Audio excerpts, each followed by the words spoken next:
É sempre um encontro ou um reencontro com pessoas queridas, e a gente adentra a Ivone Pereira, essa casa de oração, de estudo, que já nos recebe há tanto tempo, com um coração realmente cheio de alegria.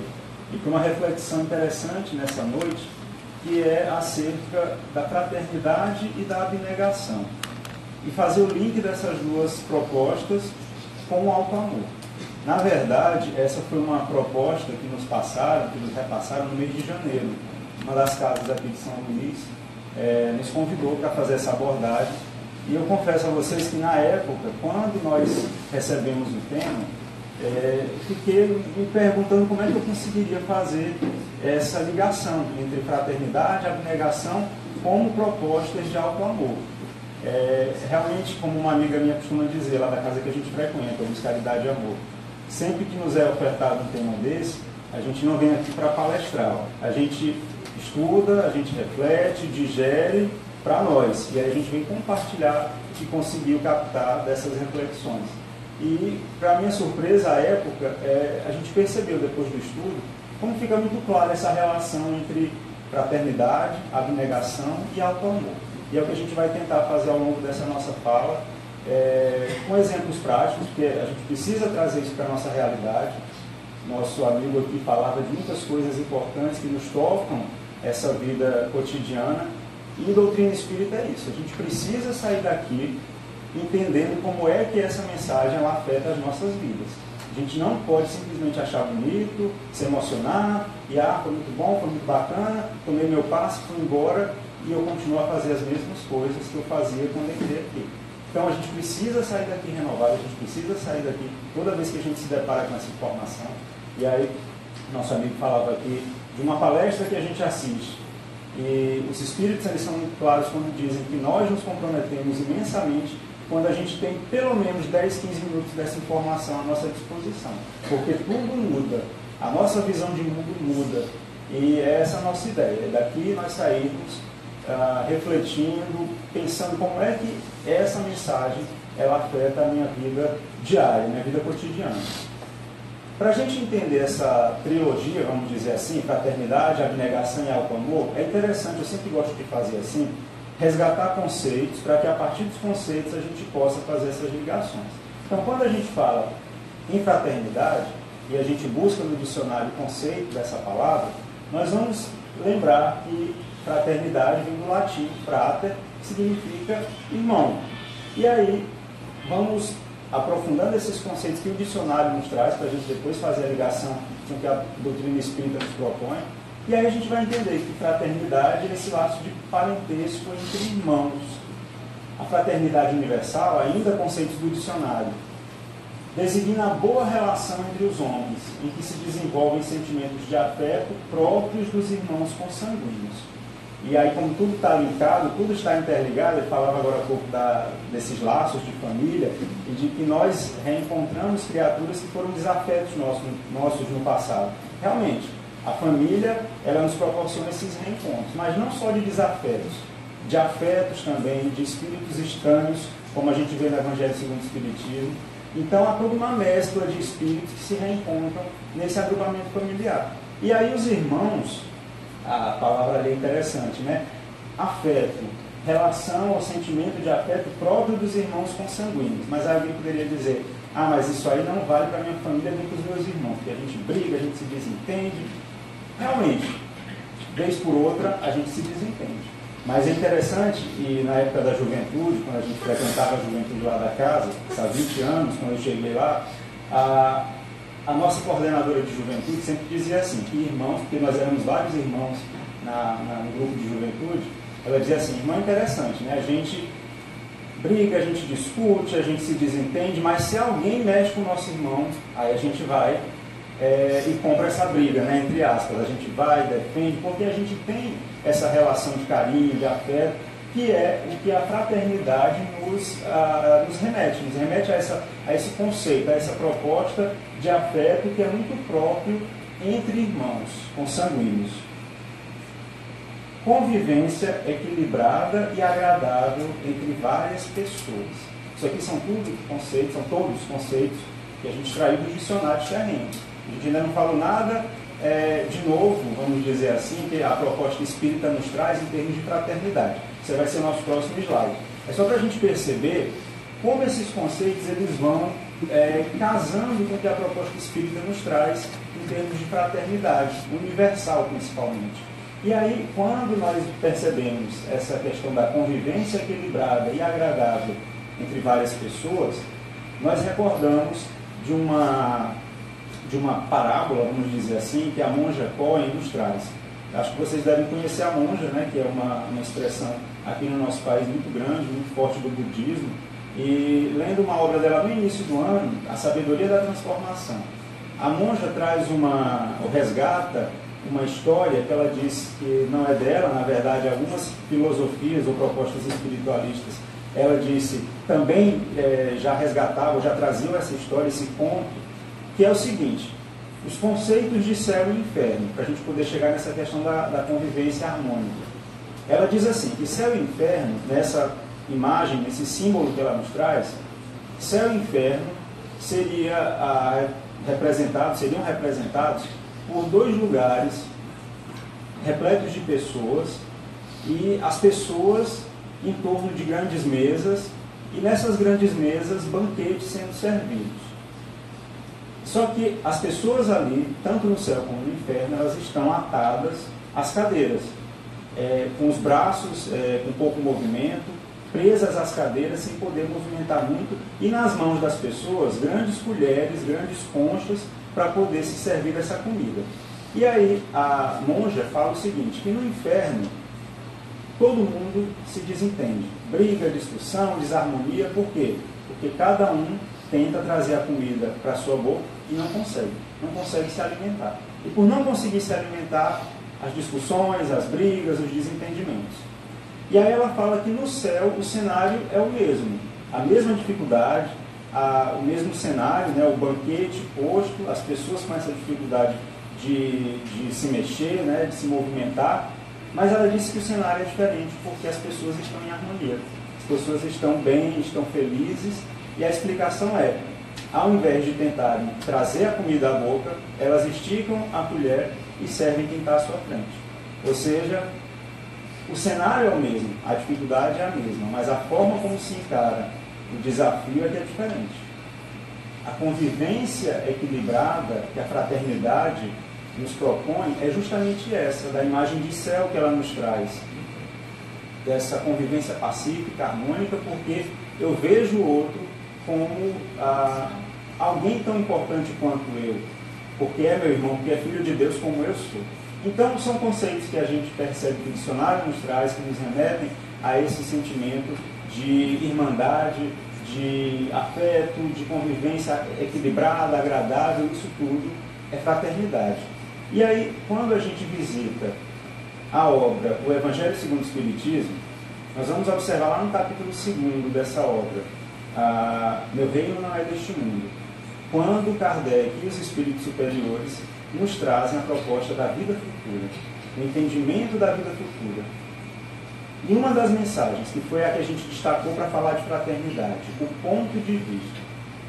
Nessa mensagem, me recordei de uma experiência vivenciada por uma prima, a Fitene, que vocês devem conhecer, porque ela também é expositora, acho que ela veio aqui mês passado, retrasado, e aí Fit, quando completou 40 anos, ela me convidou, me convenceu a fazer uma trilha, a famosa trilha Inca, lá no Peru.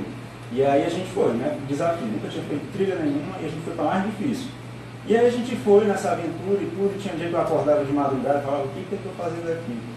Mas o desafio foi superado.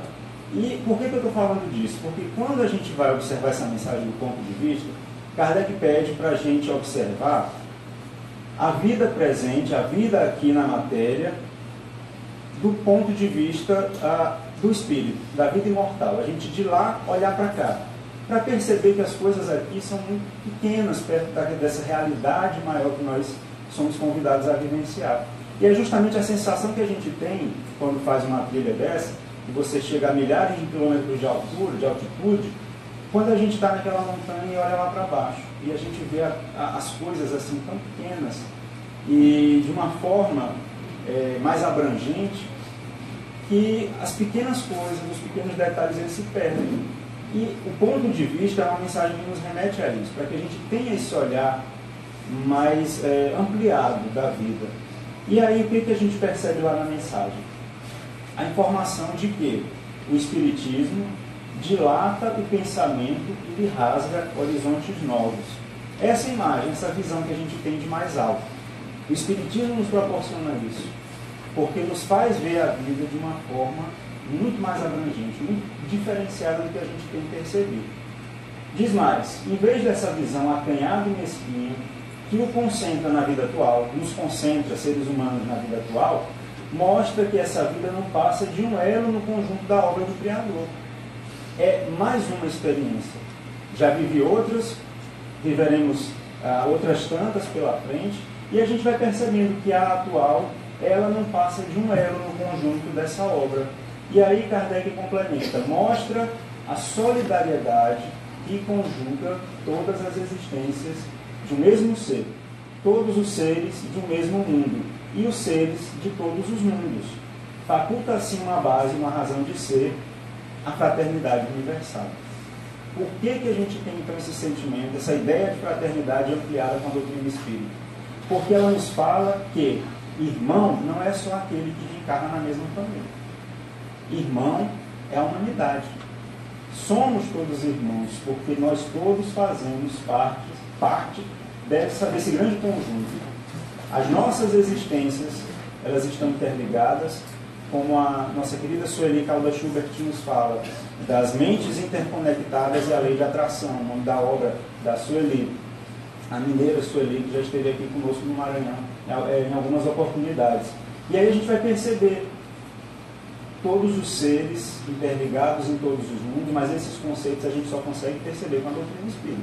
Que vem nos falar da reencarnação, que vem nos falar dos mundos habitados, que vem nos falar da lei de progresso, que vem nos falar da imortalidade da alma. Porque se a gente não tem esses conceitos ajustados, a gente não consegue entender isso. E eu não consigo entender por que aquele cidadão, aquela criatura que está lá na prisão, e que para muitos de nós é um bandido, é um criminoso, ele é meu irmão. E ele é filho de Deus como eu sou. E nós estamos interligados.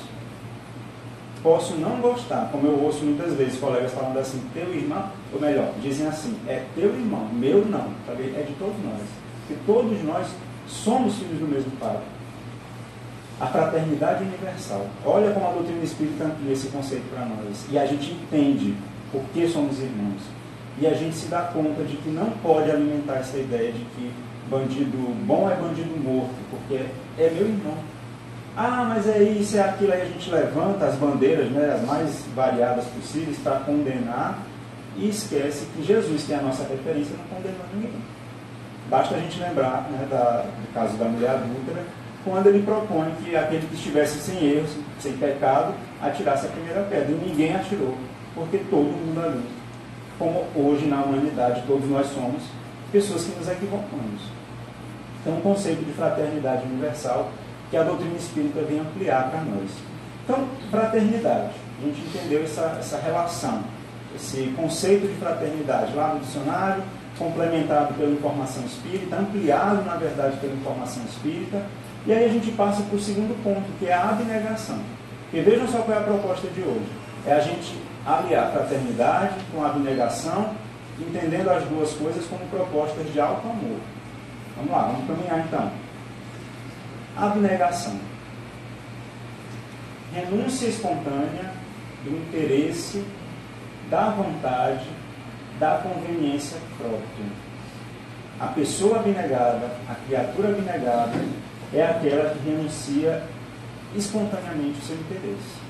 E ela, então, age de forma a deixar de lado a sua conveniência. Quando a gente fala em abnegação, é claro que existem exemplos e mais exemplos de criaturas abnegadas. A gente resgata uma delas, pela imagem talvez alguns que conheçam, Albert Schweitzer, que foi Prêmio Nobel da Paz em 1952. Schweitzer que foi filósofo, teólogo, musicista, médico alemão. desencarnou aos 90 anos na África, no Gabão, Lambaréné. E quando eu vejo, quando leio acerca da vida de Schweitzer, a gente não tem como não associar a abnegação com a vida desse homem. Porque olha só, a criatura alemã, morando na Europa, chega aos 30 anos, já era um músico famoso, um musicista famoso, teólogo, filósofo, professor da universidade, na sua igreja era um pastor que se destacava, e ele então decide, porque queria servir mais, decide fazer medicina. Mas decidiu fazer medicina não para ficar rico, não para ganhar dinheiro, para ir para a África, ajudar os pobres, ajudar os que sofriam. E Schweitzer, então, já numa fase mais avançada da vida, né, mais avançada que eu digo, já com seus 30 anos e com toda uma estrutura de vida ajustada, formada, no conforto da Europa, claro que lá no começo do século, mas ainda assim em comparação com a África, uma vida confortável, ele larga tudo, depois que se forma, porque o interesse dele era servir. E aí a gente não tem como não fazer essa comparação. Enquanto muitos de nós aqui no Brasil, com tanta facilidade, claro que a gente tem muitas dificuldades, mas não se compara com a vida, por exemplo, dos africanos daquela época. E nem dos de hoje, né? Ainda tem muita dificuldade. A gente aqui quer estar doido para ir embora do país, porque isso aqui não presta, porque isso aqui já deu, né? Como eu ouço muitas vezes lá no serviço. Já deu, quero me aposentar, ouço dos colegas que estão aposentando. Vou aposentar e vou sair daqui, porque isso aqui não dá. E olha o que ele faz.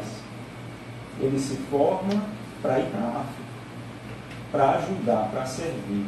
E desencarna no trabalho, atendendo as criaturas da forma como ele podia e fazendo todo um trabalho de abnegação, de renúncia ao interesse, à comodidade, à conveniência, porque o seu interesse era servir. Mas a gente não precisa ir muito longe, né? Porque a gente olha assim, um exemplo desse, mas isso aí é espírito que já está lá na frente, já deu assim um salto na evolução, a gente está muito longe disso. Mas olha só um exemplo de abnegação. As mães, e pais também, claro, né? Mas as mães a gente destaca por toda a dedicação dessas criaturas, né? Pelo menos a grande maioria delas, aos seus filhos, né? A sua prole. Uma vez ouvindo o Cosme Massi, que é um expositor, um estudioso da doutrina espírita lá do Paraná, Cosme uma vez falava sobre a questão da justiça, amor e justiça. Ele fazia uma relação interessante entre justiça e amor. E ele dizia assim, imagine um pedaço de bolo, e aí a gente precisa dividir esse bolo de forma justa. O que a gente faz? A gente reparte no meio, e aí dá um pedaço para cada. São duas pessoas, a fatia está ali, a gente precisa ser justo, a gente vai partir ao meio. Põe uma mãe no meio da história e pede para ela dividir entre ela e o filho. O que ela vai fazer? Muitas das mães que a gente conhece, elas vão cortar um pedaço maior do filho e vão ficar com o menor. Ainda mais sabendo que o filho gosta de bolo, de doce. Por quê? Por conta dessa renúncia espontânea ao seu interesse, em benefício daquele que ela ama. É a diferença de amor e justiça, né? O amor vai além. E aí as mães são um caso muito interessante de abnegação, dessa renúncia espontânea ao interesse pessoal. Eu destaco também de uma outra criatura, não sou, mas já devo ter sido em alguma outra encarnação, porque é uma categoria, são irmãos, são criaturas a quem a gente deve todo o nosso respeito, nosso carinho, né, os professores, muitos deles, os que já compreenderam a sua tarefa de educadores, são, vamos dizer assim, carregam a marca da abnegação em si, principalmente no nosso país, né, que não valoriza como deveria o professor, aquele que leciona, aquele que se dispõe a ensinar aquilo que aprendeu da melhor maneira possível. E aí a gente percebe muitas vezes essa abnegação em criaturas assim, médicos, professores, magistrados, donas de casa, e aí a gente pode abrir um leque imenso para perceber que a abnegação ela não está só em criaturas como Schweitzer, que é uma referência que a gente tem, é um exemplo de abnegação. Na verdade, o exemplo, a referência maior que a gente tem é Jesus. que é a referência maior para tudo aqui no nosso planeta Terra. Como Kardec bem pontuou, na verdade, os espíritos superiores, quando respondem a Kardec sobre quem é modelo e guia para nós aqui. E eles dizem que é Jesus. Mas esses casos também das mães, dos professores e de outros que se dedicam, que renunciam ao seu interesse próprio, são casos de abnegação. E aí, nós passamos por uma questão do Livro dos Espíritos, a de número 895, que é uma questão muito interessante e que vem casar com essa proposta que a gente está estudando de abnegação, compreender a abnegação à luz da doutrina espírita. Olha o que Kardec perguntou para os espíritos superiores. Postos de lado os defeitos e os vícios, acerca dos quais ninguém se pode equivocar, qual o sinal mais característico da imperfeição? Vamos entender a pergunta. Existem vícios e defeitos sobre os quais a gente não tem dúvida nenhuma. Egoísmo, vaidade, orgulho, ganância e tantas outras coisas que aí ninguém duvida de que isso é ruim, de que são vícios, de que isso é característica de imperfeição. Mas Kardec quer saber o seguinte, os espíritos superiores. Põe isso de lado, porque isso aí a gente já sabe, que é ruim, que é vício, que é imperfeição, que é dificuldade nossa. Tirando isso, qual é o sinal mais característico da imperfeição, da criatura imperfeita? Nós, criaturas ainda aqui encarnadas na Terra. E os espíritos foram bem categóricos quando eles disseram que é o interesse pessoal. E aí a abnegação, ela vem nos mostrar que a gente precisa renunciar a esse interesse.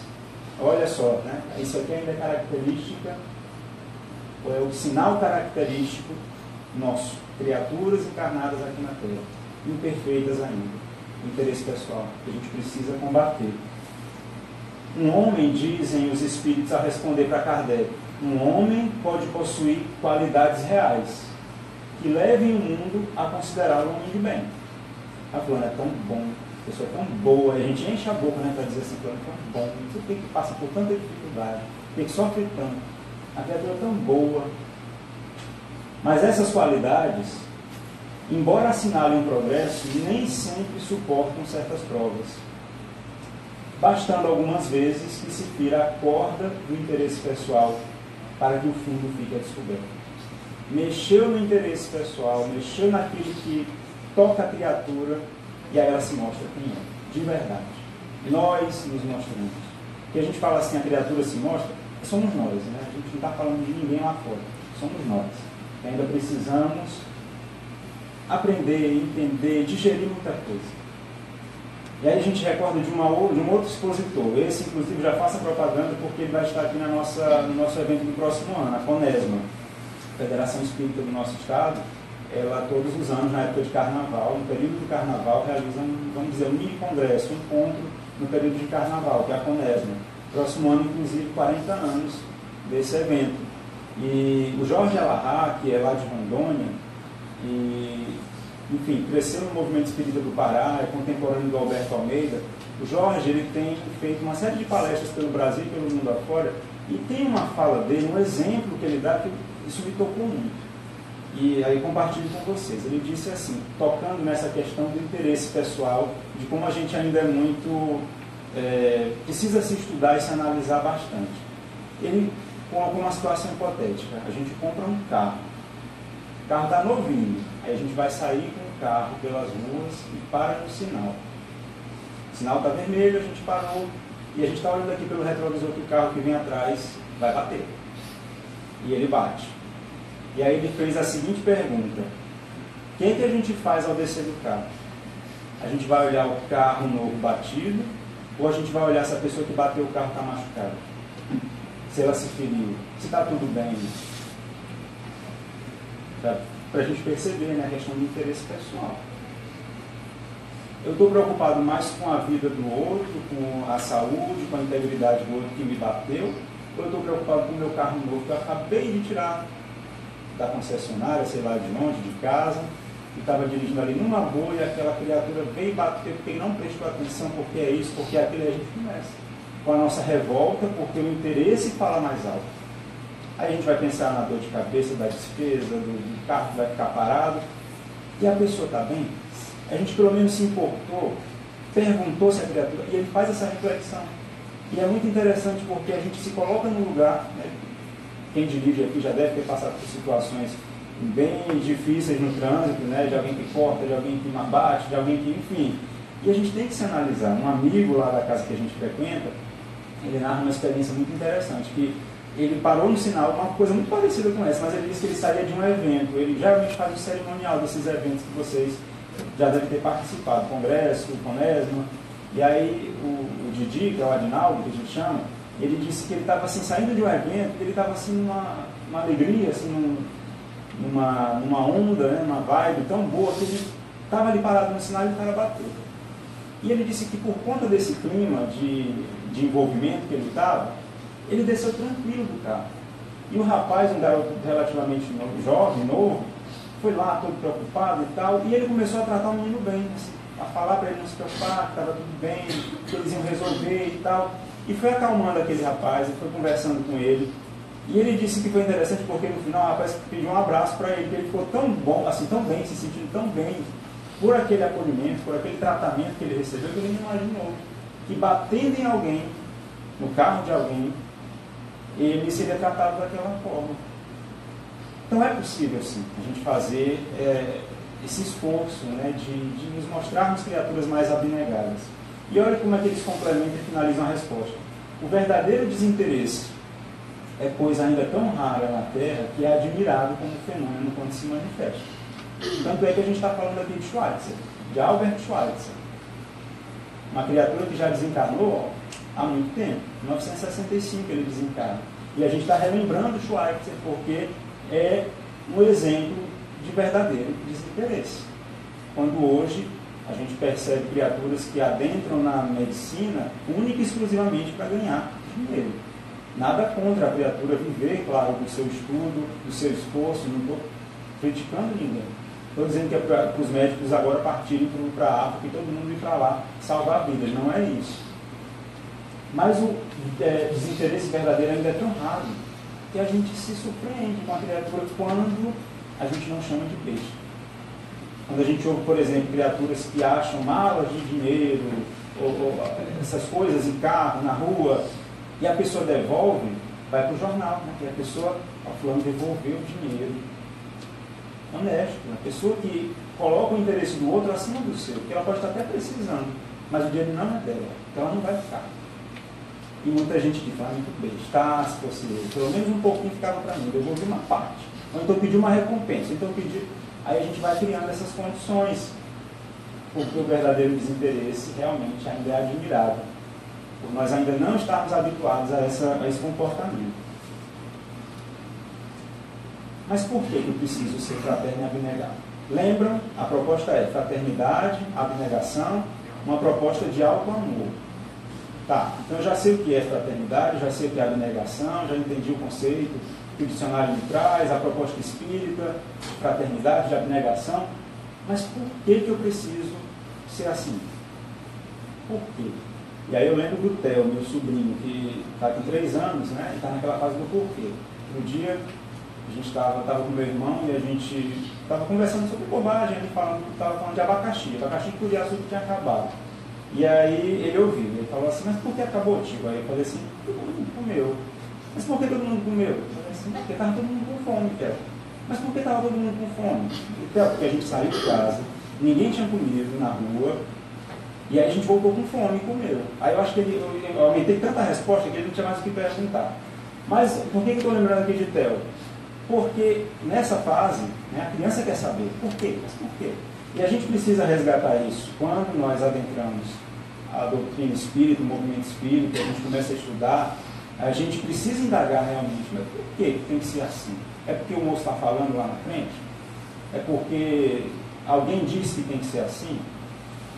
Por que nós precisamos ser fraternos e abnegados? E aí a gente resgata uma proposta que está lá na Gênese, a 5ª obra da codificação espírita, né, na sequência de publicação, a gente tem o Livro dos Espíritos, o Livro dos Médiuns, o Evangelho, o Céu e o Inferno e a Gênese, que é publicado, a gente falava de Kardec no sábado, numa outra casa, e aí, só fazendo aqui um parênteses, a gente percebe, né, a grandeza desse homem. Em 1857 ele publica a primeira obra, Evangelho dos Espíritos. Em 1868 a última, que é a Gênese, que a gente vai já resgatar aqui um trecho. 57 e 68, ele desencarna em 69, 1869.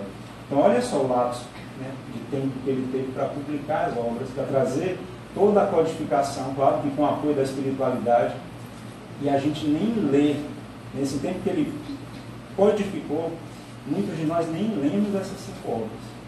O que eu mais ouço, né, quando a gente trabalha na área de estudo, a gente ouve muito isso.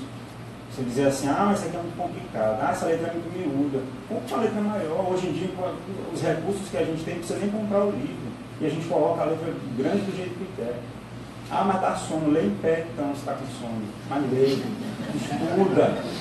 E acontecia isso numa reunião mediúnica que a gente frequentava, que a criatura vivia reclamando para a instrutora, né, para a coordenadora, mas eu sinto muito sono, minha filha, então fique em pé ali na parede, no fundo, mas participe, colabore com a sua vibração, não durma. Então, mas por que a gente precisa ser fraterno e abnegado? E aí lá na Gênese, nessa 5ª obra da codificação que a gente estava falando, o primeiro capítulo da Gênese, o caráter da revelação espírita. Num determinado momento, Kardec analisa o seguinte, uma pergunta que ele mesmo responde. Ele lança a pergunta, o questionamento e responde. Né? Qual é a diferença, qual é a proposta, a mudança, a novidade que o Espiritismo nos traz, já que a moral espírita é a mesma palavra, já acompanha a gente há tanto tempo. Então, qual é a diferença que o Espiritismo traz para a gente? E aí lá na obra, Kardec deixa bem claro que com o Espiritismo fica muito clara, muito objetiva a informação de que há uma relação entre o mundo corporal e espiritual. A forma como a gente se relaciona com esse mundo, o mundo espiritual, nós que estamos aqui na matéria, e como é que isso interfere na nossa caminhada. E aí ele diz, em um determinado ponto da resposta, que a caridade e a fraternidade, olha a fraternidade de novo aqui, tornam-se uma necessidade social. O homem faz por convicção o que não fazia senão por dever, e o faz melhor. Isso aqui é muito profundo, vamos parar um pouquinho para entender essa fala aqui de Kardec. Caridade e fraternidade tornam-se uma necessidade. A gente vai sentir, ou passa a sentir, necessidade de ser assim. Por quê? Porque a gente vai percebendo que é o melhor para nós. Eu vou percebendo que ser fraterno, que ser caridoso, que ser abnegado é bom para mim. O outro vai se beneficiar? Vai. Mas quem é a criatura que se beneficia mais nessa história toda? Sou eu. Porque enquanto filho de Deus, criado para a perfeição, e a gente está caminhando para isso, eu preciso vencer essas dificuldades todas, esses desafios todos que a matéria me impõe. Beleza. Então eu preciso ser fraterno. Eu preciso trabalhar esse desprendimento, eu preciso trabalhar essa abnegação, para caminhar na direção correta, que é a direção da luz, da perfeição. Então, vai se tornando uma necessidade. Nós vamos sentindo necessidade de sermos melhores, de sermos mais fraternos. A gente vai dizendo, não quero mais, não compactuo mais com violência, com esse tipo de pensamento grosseiro, não quero mais. E a gente vai dizendo, vai dando os bastos para essas coisas ruins, e vai deixando isso para trás. E aí a gente vai fazer por convicção, porque agora eu sei que é o melhor para mim.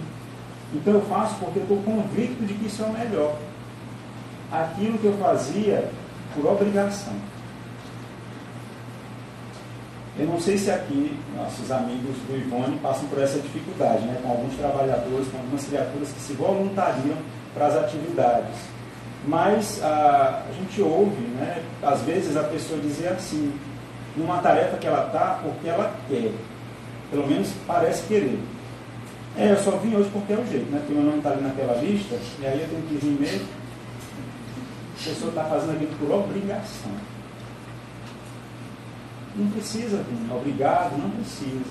Já contei isso aqui de outras vezes. Mas o Divaldo relata isso de uma dirigente que procura, muito atarantada, dizendo que estava muito atarefada, que só ela fazia tudo na casa que ela frequentava, que ela era isso, que ela era aquilo, e aí Divaldo vira para ela e ela pergunta, o que o senhor me recomenda? Ele, minha querida, minha irmã, afaste-se da tarefa.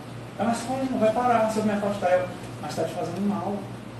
O bem está te fazendo mal. Vê o paradoxo? Se o bem está te fazendo mal, tem alguma coisa errada. Então se afaste. Não, mas eu não posso me afastar, porque senão para. Então não reclame. Porque você está lá porque quer. Ninguém está te obrigando. Então a gente precisa parar de fazer as coisas por obrigação. E não é só na casa espírita.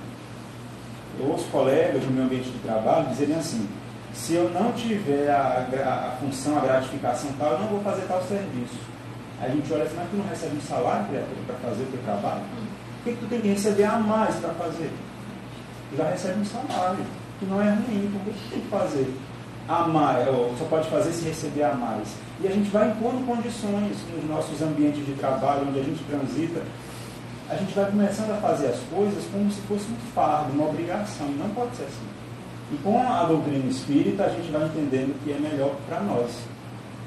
E aí eu vou fazendo porque eu entendo que é o melhor para mim, para o outro e para mim. E aí eu vou fazendo o melhor. Que aí eu vou fazer de coração. No movimento espírita, na casa espírita, quando a gente se dedica a uma tarefa, quando a gente, por exemplo, a evangelização, né, enquanto juvenil, que aqui o trabalho é muito bacana, a gente tem sempre acompanhado a evangelização de bebês, de jovens. Quem evangeliza precisa fazer isso com amor. A gente não pode fazer, porque eu não tenho nada para fazer, disseram que tem, né, tem um trabalho lá com crianças, quando eu vou lá. Estão dizendo que tem que trabalhar. Não é tem que trabalhar. Eu entender que é bom, entender qual é a função desse trabalho para a humanidade, para a minha vida, e me incorporar porque eu tenho convicção de que aquilo é bom. E aí eu vou fazer bem feito. Mas a gente precisa fazer a ligação com o alto amor, né? Fraternidade, abnegação, eu já entendi, já entendemos por que eu preciso ser abnegado, fraterno. O que isso tem a ver com o alto amor? Tem tudo a ver. Quem se ama, isso diz Divaldo para nós, instrui-se, cuida de si mesmo e busca se conhecer para ofertar o melhor de si. Fraternidade e abnegação são marcas daquele que aprendeu que isso é o melhor para si. Por isso o alto amor. Se eu me amo, eu compreendo que é melhor para mim, que me conheço e me reconheço como filho de Deus, é melhor para mim ser fraterno, ser abnegado, ser caridoso, ser uma pessoa do bem, porque eu estou caminhando na direção que o Pai quer que eu caminhe. Deus traçou para nós isso, através das suas leis, da lei divina, da lei natural. Então, quem se ama, vamos pegar aqui o Albert Schweitzer de novo, instrui-se para estudar medicina. Para quê? Para servir, para ofertar o melhor de si, buscando cuidar dele, a parte intelectual, a parte moral, e ofertar o melhor que ele tinha para a humanidade. Ainda segundo Divaldo, quando nós nos conhecemos, a gente entende a dificuldade do outro em se superar. E aí a gente consegue ser mais fraterno, a gente consegue perceber o outro como uma criatura que passa por dificuldades que eu também já passei. A imagem ali, né, aparentemente é de um chefe com um subordinado, mas não precisa ser só de chefe. Quando a gente vê uma pessoa muito irritada, e nós que já estamos aqui há um tempo, a gente para analisar. Sábado, aconteceu um acidente de percurso lá em casa. Né? Minha sobrinha estava lá em casa, eu botei ela no colo, ela pegou, né, 1 ano e pouquinho, pegou o óculos e pá, quebrou o óculos. Na verdade, não foi ela que quebrou, foi minha mãe que na tentativa de resgatar o óculos quebrou. E aí eu me chateei, né? Eu sou dependente do óculos, 5 graus e pouco de miopia. Aí me chateei. E aí passou ali aquela chateação, aquela raiva. Fui lá pedir desculpa para minha mãe, falei, não, mãe, desculpa e tal, eu sei que isso aqui tem conserto. Se não tiver conserto, a gente compra outro e tal. Vou ficar aí, como eu tenho um sobressalente, falei, não, eu uso o outro óculos velho enquanto a gente tenta arrumar esse. E aí eu fiquei analisando, se isso tivesse acontecido há uns 15, 20 anos atrás, eu acho que eu tinha dormido com raiva e acordado no outro dia com raiva. Porque eu me conheço, eu sei como eu era e como eu estou. Então, quando a gente olha uma criatura que hoje está assim, a gente pensa, eu já fui assim. Eu já passei dessa fase, já tive assim. Não estou 100%, estou tentando caminhar. Mas eu tenho essa informação. Nós temos essa informação que a gente precisa ser melhor. Precisa fazer um pouquinho diferente. Então, quando a gente se conhece, a gente vai entender a dificuldade do outro, porque a dificuldade do outro pode ser a nossa. Eu não sei se vocês transitam ali pela bandeira Tribus, mas tem um ponto ali da Tribus, quando a gente está indo na direção do shopping para Camboa, que a funila ali, a gente só tem uma descida, né? Agora que eles fizeram a demarcação, não dá para passar de lá, mas ainda assim tem gente que passa. E antigamente muita gente passava ali naquela parte que era pintada, inclusive, mas muito fraquinha. Opa! E aí muita gente passava por ali. E eu era um desses que passava por ali. Aí teve um dia que eu falei, meu Deus do céu, como é que eu estou falando do que é certo e fazendo errado? E aí comecei a me educar. Falei assim, não, isso aqui está errado, isso aqui não é para transitar. E aí hoje a gente vê quem faz isso e diz, eu já fiz isso também. Então a gente, sem censura, sem olhar com cara feia, mas sabendo que a criatura está equivocada. Uma hora ela vai despertar. Porque isso faz parte desse nosso processo de amadurecimento. Então, a gente vai chegar, né, nessa tranquilidade, nessa fase de harmonia e de equilíbrio, porque isso é a representação desse alto amor que a gente tanto busca aqui na Terra.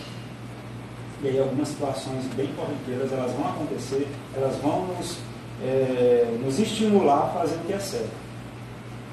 A gente vai ficar muitas vezes pensando, como esse garotinho aí, se o que a gente está fazendo é certo, porque o que a gente mais vai ouvir quando se decide a fazer o que é certo é dizer, as pessoas dizem, quando está besta, né? Quem era fulano no passado e agora como é que está? O pinto e borda no fulano, tá? Não é assim, a gente não vai ouvir isso. Ou melhor, a gente vai ouvir, mas a gente vai filtrar. E por mais que os outros digam que a gente está errado, quando a gente tem consciência de que está fazendo certo, não importa, pode falar. O fulano é muito besta, pode chamar. O que é importante é nós estarmos com a consciência tranquila, de que a gente está fazendo aquilo que a vida nos propõe de melhor. E ter o cuidado de não nos avaliarmos com tanta severidade. É claro que a gente precisa fazer essa autoavaliação constante. Eu estou melhor hoje, eu estou mais fraterno, estou mais abnegado, porque isso me encaminha para essa possibilidade do alto amor. Mas sem uma exigência além da conta. Porque a gente não vai sair daqui hoje, porque ouviu essa palestra, porque estudou, porque refletiu, a gente não vai sair daqui e vai fazer como o Schweitzer. Agora vou estudar medicina, vou lá para a África, a gente não vai fazer isso. Porque não é assim, a gente não dá saltos. Para Schweitzer chegar nesse ponto, houve um grande percurso, né, que ele teve que percorrer, que ele teve que trilhar, para chegar naquela decisão. Quando a gente entende com a doutrina espírita todas essas vidas, né, todas essas existências que estão interconectadas, a gente vai perceber que a criatura hoje, que já faz a diferença, ela construiu isso ao longo dos séculos, ao longo do tempo. Isso não é de uma hora para outra. Então, sem essa crítica excessiva, mas a gente vai, claro, sempre fazer essa autoanálise. Estou melhor? Estou fazendo diferente? Como é que eu posso melhorar ainda mais? Porque essa é a proposta. Essa é a ideia. E aí a gente conclui, a gente vai parar um pouquinho aqui também nessa fala do Espírito Joana de Ângeles, para fazer a conclusão, nosso fechamento, porque Joana de Ângeles, a mentora do nosso querido Divaldo, acho que muitos de vocês devem ter assistido o filme, se não assistiram, né, espero que em breve ele esteja aí disponível, e vale a pena, muito a pena, a gente acompanhar essa história do nosso querido Divaldo, né, uma história realmente de uma criatura fraterna e abnegada, alguém que o filme mostra, deixa isso claro, né, ele dizendo para Joana, mas eu quero casar, eu quero ter filhos, eu quero formar minha família. E ela disse, mas isso não está na programação. Isso não consta na programação de Divaldo, casamento e filho. E aí a gente percebe toda essa relação que o filme não explica isso, mas a gente sabe, né, por outras leituras, que ali nós tínhamos mãe e filho, Divaldo e tio Nilson, né, que aparece também no filme. Eles foram filhos de Joana, quando ela foi Joana de Cusa, cristã na época de Jesus, e foi sacrificada junto com o filho mais velho à época, que era tio Nilson. Então ela foi mãe dos dois, e era a mentora que acompanha, né, Divaldo até hoje, e fez todo esse trabalho de assistência, faz ainda todo esse trabalho de assistência ao médium Divaldo. Então a gente conclui com um lembrete dela. Em uma das suas obras, Tesouros Libertadores, a Joana diz assim: quem ama é imensamente feliz, enquanto que todo aquele que deseja e busca somente ser amado não alcançou ainda a maturidade psicológica.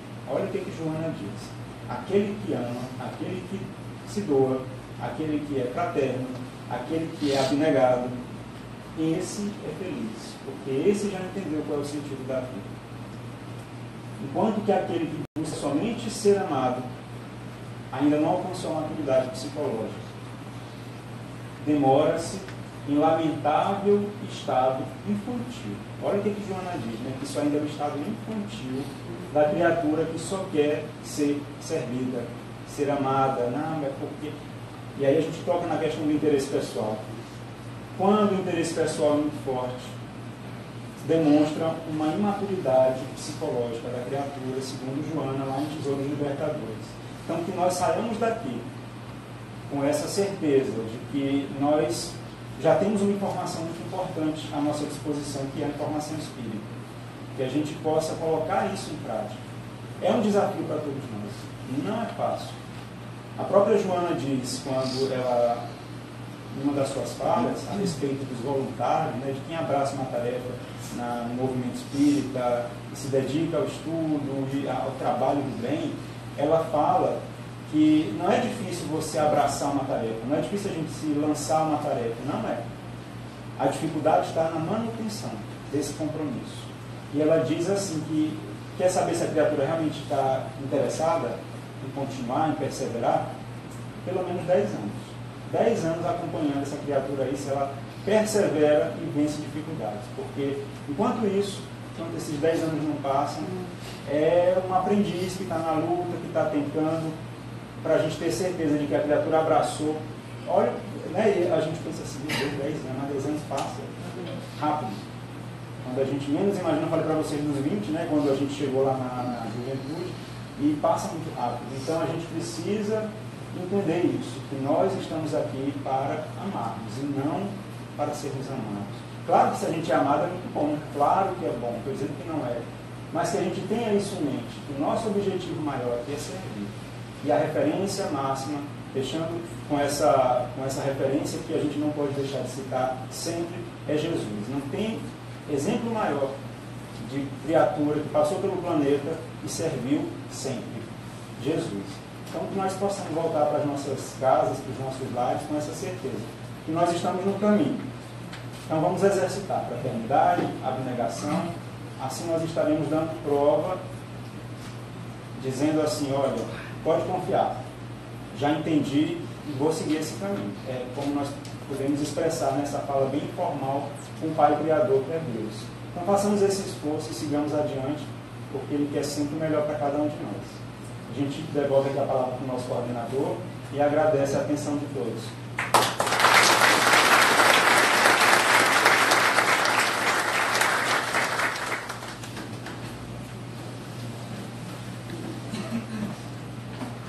Vamos nos preparar para nossa etapa do passe magnético.